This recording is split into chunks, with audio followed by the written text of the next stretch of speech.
séminaire qui nous a offert une conférence ayant pour sujet la parole publique dans un contexte francophone. Nous remercions chaleureusement nos 4 invités, dont certains sont déplacés expressément pour cette conférence et qui nous parleront à tour de rôle de leur domaine respectif. C'est un réel plaisir de vous avoir avec nous ce matin. Le thème principal abordé aujourd'hui sera celui de la parole citoyenne et de ses ramifications. Mélissa va s'occuper du temps et Armande de la période de questions. Et moi, je vais m'occuper bien sûr de la présentation. En première partie, nous accueillerons M. Joël Belliveau et Léo Bureau-Blouin, pour ceux qui ne le connaissaient pas, tous deux bien connus pour leur implication en matière de parole citoyenne et de mouvement étudiant. Après une courte pause, nous présenterons lors de la deuxième partie Mme Chantal Pouliot et M. Marc Janotte, ici présent, qui nous parleront d'éducation et d'implication citoyenne. Chaque temps de parole accordé à nos invités sera suivi par une courte période de questions d'environ une dizaine de minutes. Donc, ça peut dépasser un peu, mais on va essayer de se limiter. Une période de discussion d'une demi-heure viendra clôturer la conférence pour ceux qui vont vouloir développer plus. Nous comptons sur votre collaboration et votre intérêt afin d'animer notre conférence qui était particulièrement attendue par le groupe. Débutons avec notre premier invité, M. Joël Belliveau. Merci. Je vais me mettre debout, je pense, je suis un peu plus à l'aise. Bon, je ne suis pas certain que je devrais passer en premier. Je me voyais plutôt comme un complément à M. Bureau-Blouin. Alors aujourd'hui, mon but, le but que je me suis donné, c'est de vous procurer des éléments de réflexion sur la parole citoyenne en situation diglossique. C'est quoi ça? Donc en situation où il y a plus d'une langue à l'interaction. Ou si vous préférez une manière de réfléchir sur les interactions possibles entre la dualité linguistique et l'espace public. Qu'est-ce qui arrive à l'espace public quand il y a deux langues en présence, quand il y a deux communautés linguistiques? Je vous ai fait parvenir un texte de Matthew Wade, je ne sais pas s'il y a des gens qui ont pu le lire, mais qui nous donne déjà des bases là-dessus. Puisque j'ai le plaisir de présenter avec M. Léo Bureau-Blouin, j'ai pensé qu'une bonne manière d'aborder le thème, ce serait de le faire au travers du printemps érable, comme point de référence central, pour essayer de réfléchir aux différences entre ce qui s'est passé en 2012 au Québec et ailleurs, tout comme dans les années 60 et ailleurs. Donc, voici mon plan pour aujourd'hui. Premièrement, quelques éléments de contexte et d'histoire. D'abord sur le printemps érable, où on va parler de sa dimension avant tout sociale. Et ensuite sur les mouvements étudiants francophones au Québec et ailleurs des années 60. Et où on va voir qu'il y a une jonction entre la question sociale et la question nationale dans les années 60. Ensuite, la partie peut-être plus description et analyse de 2012. Est-ce qu'il va y avoir c'est un mot qui a émergé pendant cette période-là, un maple spread, une tartinade à l'érable en 2012? On s'est beaucoup posé la question, est-ce que le mouvement va déborder des frontières du Québec et se propager ailleurs au Canada? Donc on va examiner ça surtout en ce qui concerne les francophones minoritaires de l'Ontario et du Nouveau-Brunswick. On va voir que finalement, en tant que mouvement social, ça a été un mouvement avorté. Il y a eu des tentatives, il y a eu de l'envie, il y a eu toutes sortes de choses, mais ça n'a pas débouché. Puis on va voir que pendant les mêmes années, par contre, ça ne veut pas dire qu'il n'y a aucune mobilisation des francophones minoritaires, au contraire, mais elles ont tendance à se cantonner à la sphère linguistique, ou au front linguistique. Et finalement, en conclusion, on va réfléchir. J'aurais pu faire quelque chose de beaucoup plus net, plus clean, là, une belle petite fin, mais je pense qu'on va réfléchir ensemble à... J'ai une thèse là, que je vous présente, puis j'aimerais bien entendre votre rétroaction. On va réfléchir à la question sociale, à la question nationale, puis jusqu'à quel point elles sont plus liées comme elles l'étaient dans les années 60-70, et comment ça devient peut-être, ça a certaines implications pour des francophonies minoritaires. Alors, le printemps érable, je ne vais pas en parler longuement, puisque vous le connaissez bien, et il y en a d'autres qui vont parler, j'imagine, étant donné le thème d'aujourd'hui. Il suffit de dire que ça s'inscrit dans une sorte de résurgence du militantisme, de la mobilisation, surtout de la jeunesse, depuis le climat altermondialiste de la fin des années 90, le sommet des Amériques, le mouvement Occupy indigné, etc. Et bien sûr, le printemps érable, où tout à coup, le Québec devient le centre de cette mouvance-là. Période pendant laquelle, bien sûr, l'accès à l'éducation est placé au centre des débats publics pendant des mois et des mois et des mois, par des manifestations, des protestations créatives, originales, multiformes, que vous avez sûrement plus que remarquées. Protestations qui ont captivé une partie du public québécois et enragé une autre, comme vous le savez aussi. Maintenant, pour plusieurs, ces mois sulfureux renvoyaient à l'âge d'or des mobilisations étudiantes en Amérique du Nord aux années 60. Plusieurs comparaisons ont été faites. En termes d'ampleur, on s'est dit, waouh, ça se ressemble beaucoup.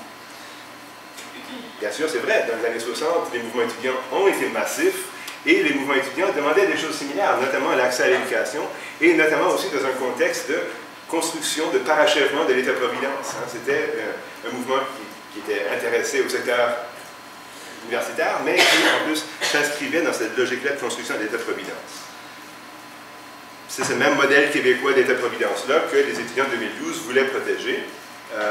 Au-delà de la cause initiale qui était les frais de scolarité, je pense que ça touche une corde sensible.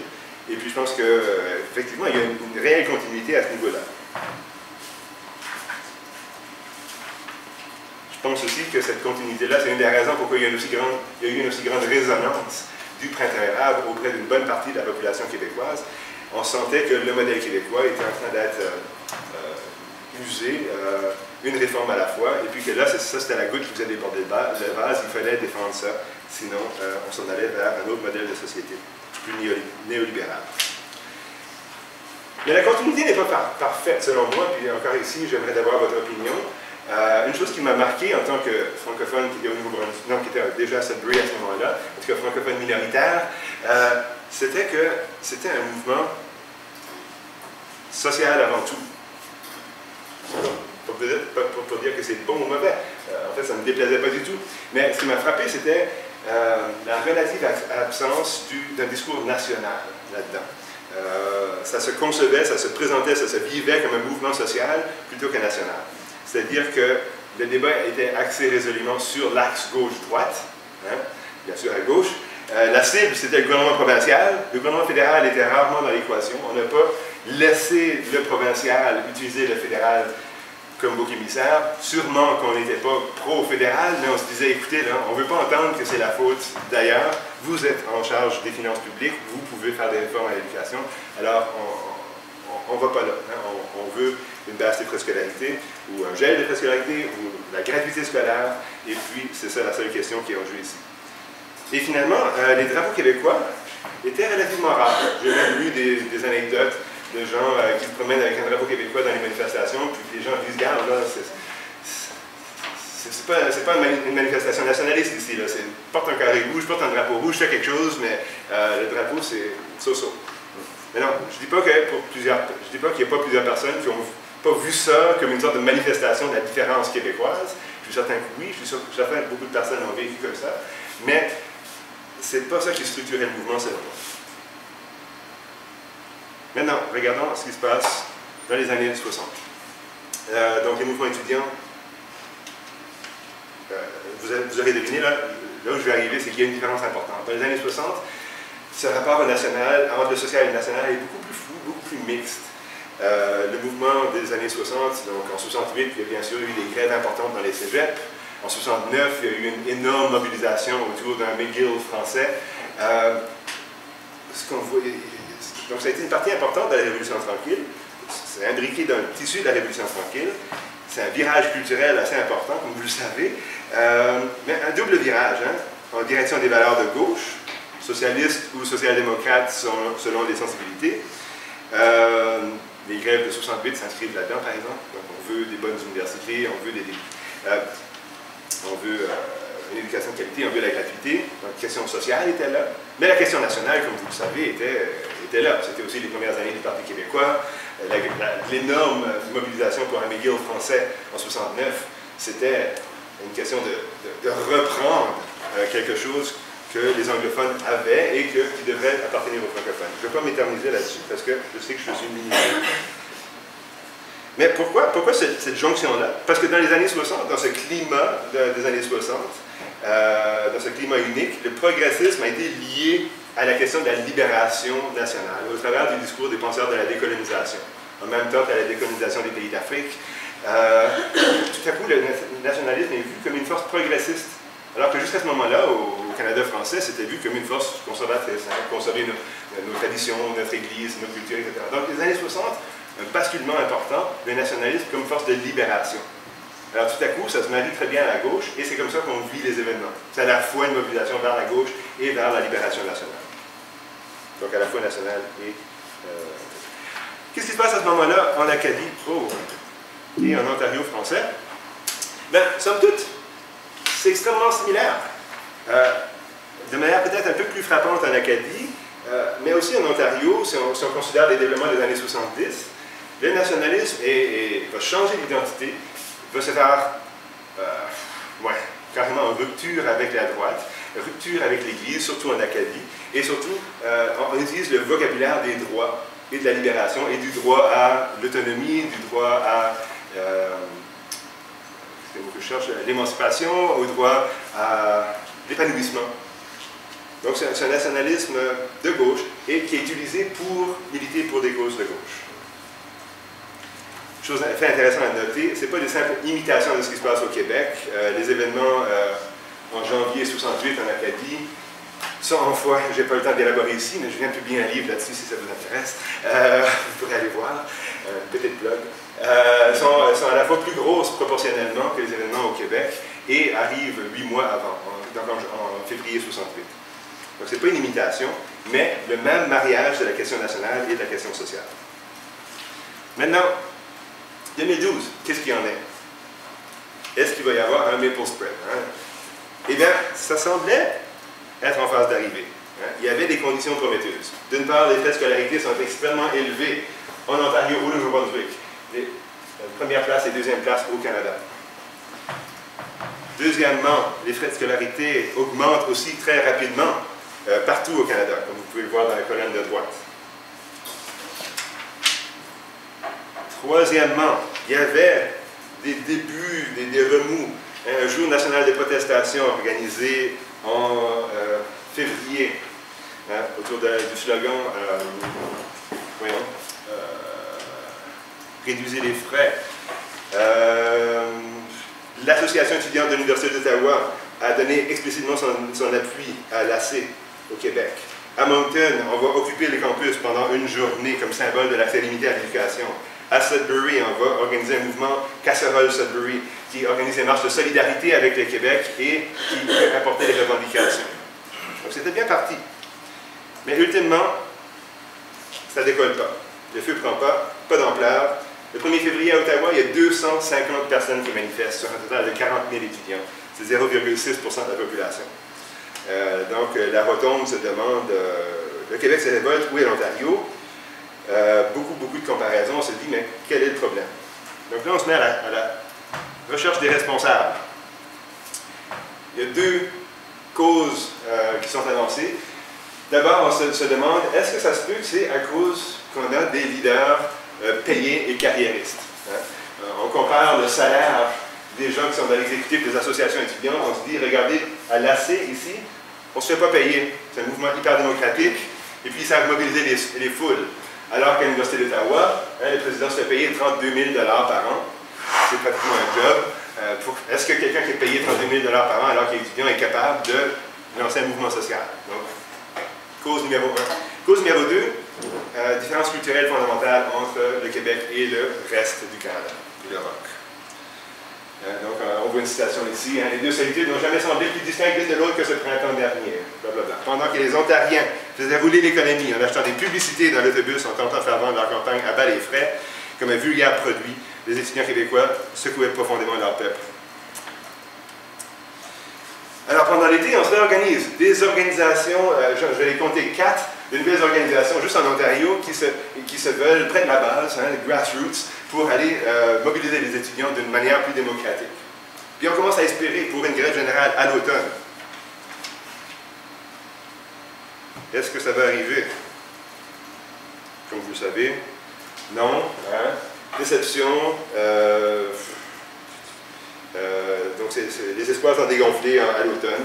Les manifestations sont plus nombreuses. Il y a des espèces d'états généraux qui sont organisés de manière indépendante à Moncton et Ottawa. Les deux pourraient être qualifiés de flop.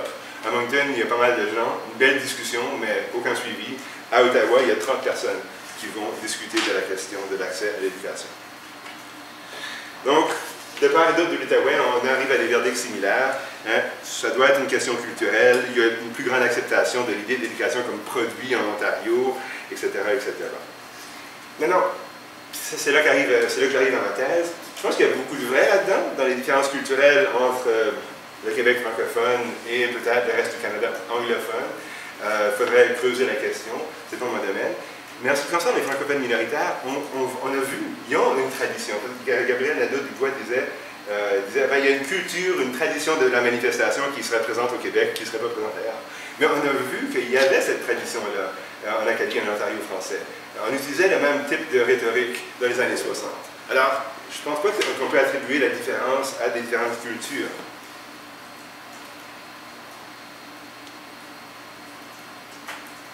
Alors, pourquoi?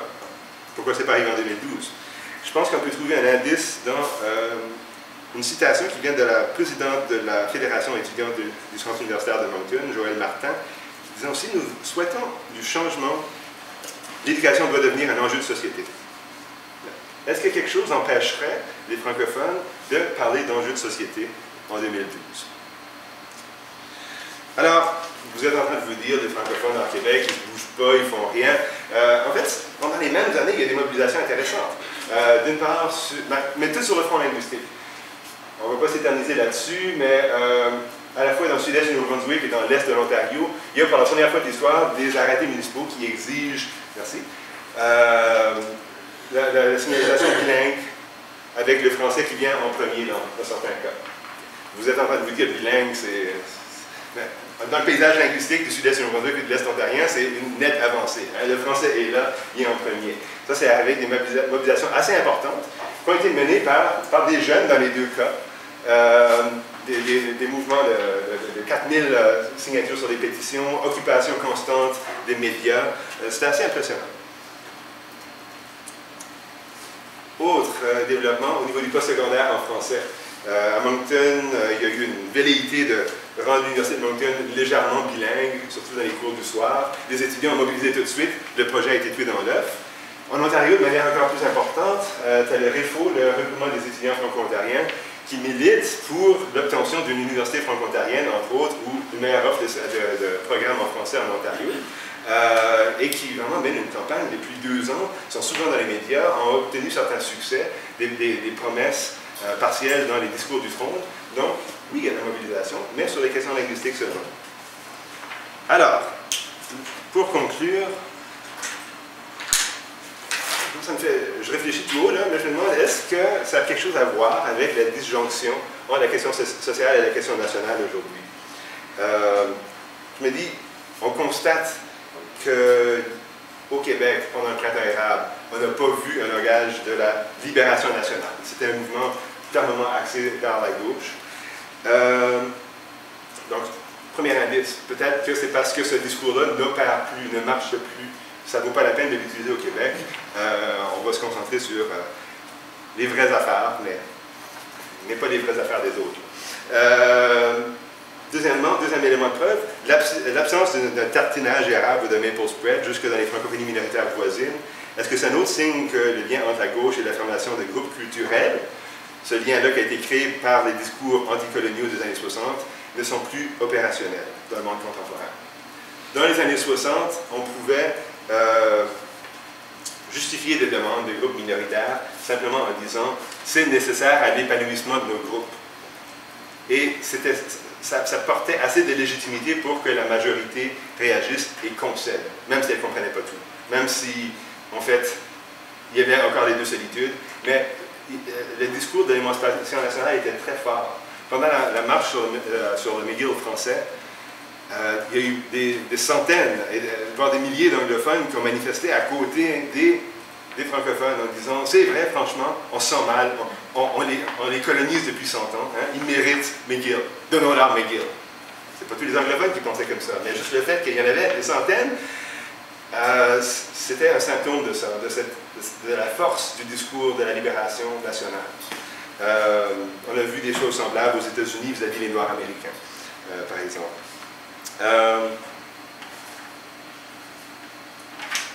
Donc en gros, je me demande, est-ce que dans les francophonies minoritaires, on a plus autant... Ça nous a volé quelque chose qu'au Québec, ça ne nous a pas volé. 2 minutes, parfait. Au Québec, c'est pas vraiment nécessaire d'asseoir des projets de société sur ce discours de la libération nationale-là, parce que l'État est là de toute façon. il y a une sphère sociale autonome. Tu n'as pas besoin de te revendiquer de la nation à tout bout de champ pour faire des changements. C'est sûr qu'à un moment donné, si on veut plus de pouvoir constitutionnel, il faudra le faire, mais entre-temps, il y a plein de mouvements qui peuvent exister à l'extérieur du discours national. Alors qu'en Acadie, en Ontario français, sans cette référence-là constante, le groupe est poreux, mettons. Et il est forcé de faire ces revendications-là avec le voisin, si je peux dire ainsi.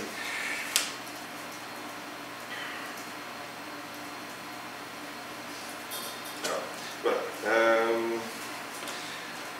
J'aurais autre chose à dire, mais bon, il me reste moins de 2 minutes. Oh, pardon.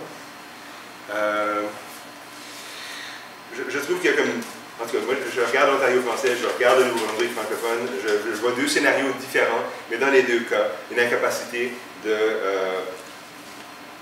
convaincre l'autre en parlant en francophone. Puis un symptôme que j'ai vu, quelque chose de symptomatique que j'ai vu, c'est justement autour du mouvement Casserole Sudbury.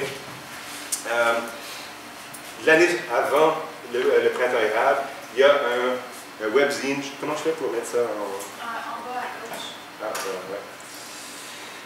Il y a un webzine qui est apparu, Ta Gueule. Hein? Ta Gueule qui voulait... Vous êtes en communication pour la plupart. Une chose qui m'a frappé en arrivant en Ontario français, c'est qu'il n'y a pas une sphère médiatique assez forte pour donner un angle franco-ontarien à tous les événements de l'actualité. Il y a 30 secondes, ok. Bref, Ta Gueule voulait changer ça, voulait qu'on puisse parler de tout en français à Sudbury et pas se limiter aux questions linguistiques ou culturelles. Ça marche fort pendant 4-5 mois. Au début, on parle de tout, effectivement, mais finalement, après quelques mois, on revient aux bonnes vieilles questions linguistiques, assimilation, école francophone, etc. Pendant ce temps-là, le printemps érable commence, une occasion en or pour discuter de toutes les questions sociales. Est-ce que la discussion se passe sur Ta Gueule? La discussion va migrer vers des sites Facebook bilingues, même si la plupart des protagonistes sont francophones. Pourquoi? Pour rejoindre le plus grand nombre. Parce que sans rejoindre le plus grand nombre, on ne va pas créer un mouvement semblable à Sudbury. Donc, un dialogue forcé que, alors que dans les années 60, on aurait pu dire, regarde, ça nous prend des frais de scolarité plus bas pour survivre comme groupe culturel, un point c'est tout. Et puis, il y a des chances que la majorité aurait dit, ok, bon d'accord, c'est vous le dites, c'est vous qui savez. Maintenant, une interaction est nécessaire dans une sphère médiatique plus large, parce qu'elle n'existe pas en français, et puis qu'on n'a plus la légitimité de demander des choses en tant que groupe distinct. Désolé d'avoir dépassé mon temps un petit peu.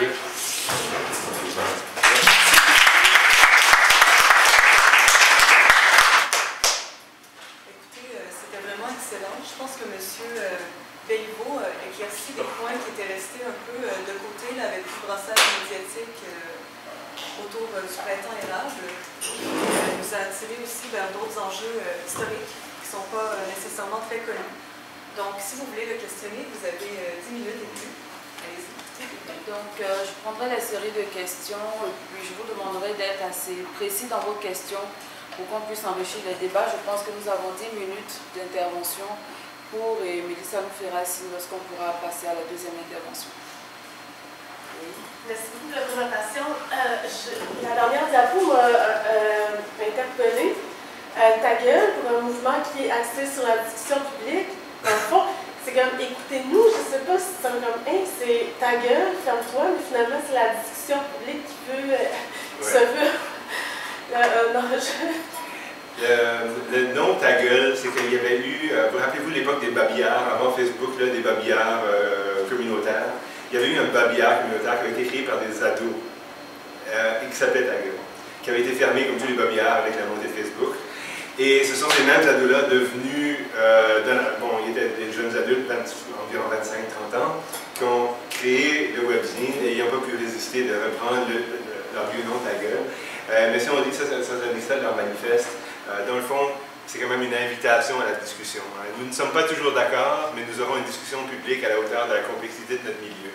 Donc, ils ont gardé le petit côté baveux de leur adolescence. Ils ont réfléchi beaucoup, ils n'ont presque pas adopté ce titre-là. Mais en fin de compte, ils n'ont pas pu résister à la nostalgie pour leur attention. Mélissa? Moi, c'est Marie. c'est pas grave. En fait, vous avez parlé de la sphère médiatique. Vous pensez que la sphère n'est pas assez forte pour supporter les francophones dans ces milieux-là. Est-ce que vous pensez que les médias sociaux pourraient jouer un rôle éventuellement pour rallier justement autant l'Ontario que le Nouveau-Brunswick francophone ensemble? L'Ontario et le Nouveau-Brunswick francophone. C'est intéressant parce qu'il y a eu, sur Ta Gueule, il y a eu pas mal d'Acadiens qui ont écrit aussi et qui ont découvert les enjeux franco-ontariens au travers de Ta Gueule.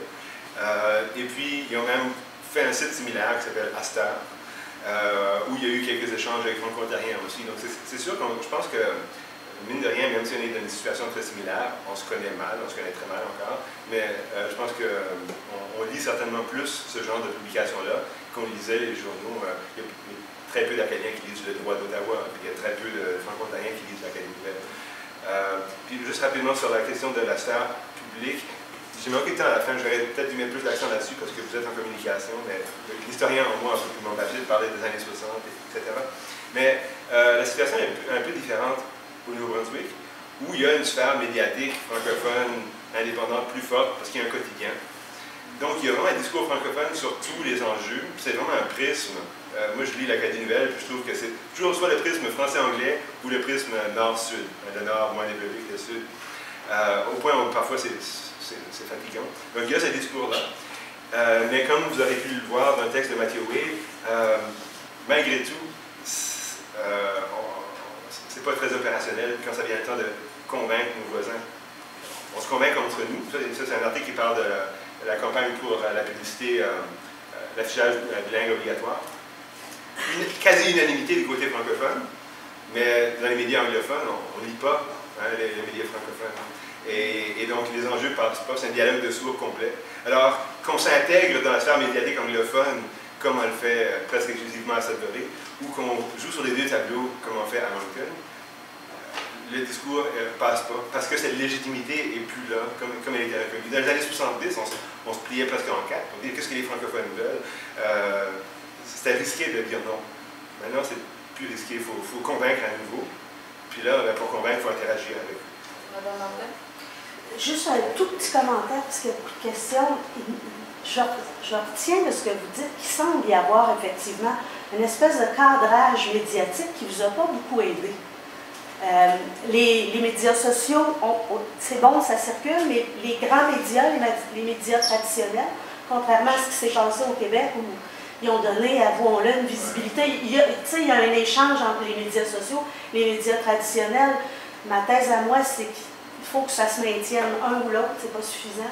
Et il semble que vous êtes cadré, on s'en occupe quand c'est des questions de langue, ou quand c'est nord-sud, mais quand ça rejoint autre chose, il n'y a pas de... Quand c'est des questions de langue, explicitement de langue, puis que ça ne dérange pas trop, comme l'affichage bilingue, c'était limite, mais puis que ça ne dérange pas trop les droits de la majorité, les francophones peuvent revendiquer ce qu'ils veulent, puis il y a une bonne chance de réussir.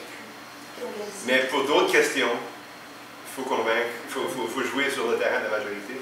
Puis, vous l'avez vu au début, les médias canadiens anglais étaient très durs comme le printemps érable. Ça s'est un peu radouci avec le temps. Elisa? Mais je me demandais, vous disiez qu'au niveau des années 60, c'était comme acquis, on peut entendre ce que les francophones avaient à dire. C'est quoi l'élément qui a changé qu'aujourd'hui on ne peut plus les entendre ou qu'on est plus réticent à les entendre?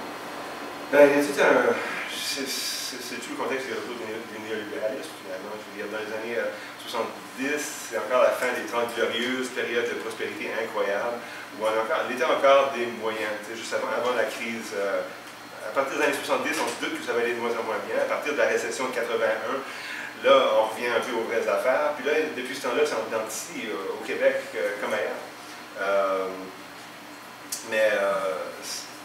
C'est ça, donc toute cette effervescence-là, il y avait un discours très optimiste dans les années 60 d'abord, puis qui a mené à des revendications plus radicales, qui ont été écoutées au début. Regarde, dans les années 70, le fédéral avait un département qui était consacré exclusivement à essayer de comprendre comment mieux réagir aux demandes citoyennes. Donc, une section du bureau du premier ministre. On ne verrait jamais ça aujourd'hui. On essaie de gérer les demandes citoyennes plus qu'autre chose. Une petite question, parce que bon, vous parlez de solidarité, il y a une solidarité interlinguistique là, avec l'autre. que vous n'avez pas beaucoup parlé, mais qui était pour moi très parlant pendant le printemps érable, c'est qu'on avait une grande solidarité du mouvement étudiant anglophone. Puis ce qui m'anime là-dedans, c'est, projetons-nous 10 ans plus tard, ces solidarités-là, ils restent. Soit des contacts ont été faits, des contacts personnels, des contacts organisationnels. On entend parler d'un prochain printemps. Donc, toutes ces solidarités-là peuvent produire. Est-ce que vous, c'est quelque chose que vous avez regardé un peu dans le prisme du printemps érable, ces solidarités avec la minorité anglophone? C'est certain qu'à cette durée, quand tu veux organiser un mouvement comme ça, déjà, tu as une communauté qui est divisée en deux.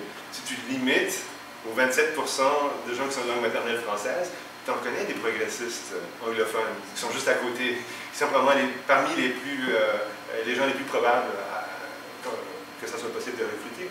Ça fait automatiquement, c'est ça. Donc le mouvement devient bilingue très rapidement pour ne pas exclure de manière théorique, mais aussi pour inclure des gens qu'on connaît. En situation diglossique, les gens se connaissent, se côtoient. Je passe beaucoup de temps dans la communauté francophone, mais forcément, je passe beaucoup de temps avec des individus anglophones, des collègues, des gens rencontrés dans les cafés, etc. Donc, ouais, je pense que cette solidarité-là a été là dans ce mouvement-là aussi, mais on ne peut plus convaincre la majorité. Dans le camp québécois. Ouais. Parce que nos relations interculturelles n'ont pas été particulièrement comment je peux dire, constructives pendant les années 60. Donc, tandis que là, on sent une démarcation beaucoup plus claire, d'un rapprochement beaucoup plus clair. Tu sais, il y a des gens qui diraient qu'on arrive dans une ère un peu post-nationale, où le national devient plutôt, il peut y avoir des projets de société québécois, mais je veux dire, on sait, la nation québécoise se définit de manière de plus en plus civique, puis je pense que c'est un retour à une situation un peu plus normale des années 60. Comme je l'ai dit, il y a eu à un moment donné une sympathie anglophone pour ce mouvement de libération d'une partie de la population francophone, pour le mouvement de libération québécois. Mais malgré tout, ça n'a pas toujours bien été. Je pense au Front de libération des femmes de Montréal, organisme radical, puissant, et qui a réfléchi, qui au début était 50-50, 50% anglophones, 50% francophones. Les anglophones apportaient beaucoup d'idées des États-Unis, mais en 70, les francophones ont décidé de les éjecter. Parce qu'ils disaient, avec leur connaissance de la théorie américaine, ils dominent trop facilement les groupes. Donc, il y a eu, malgré la sympathie, il y a eu des tensions. Je pense que là, on n'est plus là-dedans, on n'est plus dans ce genre de dynamique-là. C'est un mouvement social, l'apport de chacun est bien voulu. Juste pour rappel, je vais vous inviter aussi à recenser vos séries de questions, parce que juste après les 4 intervenants pourront débattre de manière plus explicite sur ces questions. Et je pense qu'on pourra retrouver aussi des éléments de réponse chez les autres intervenants, donc on va laisser le soin à notre deuxième intervenant de s'installer et puis on pourra continuer tout de suite après. Merci.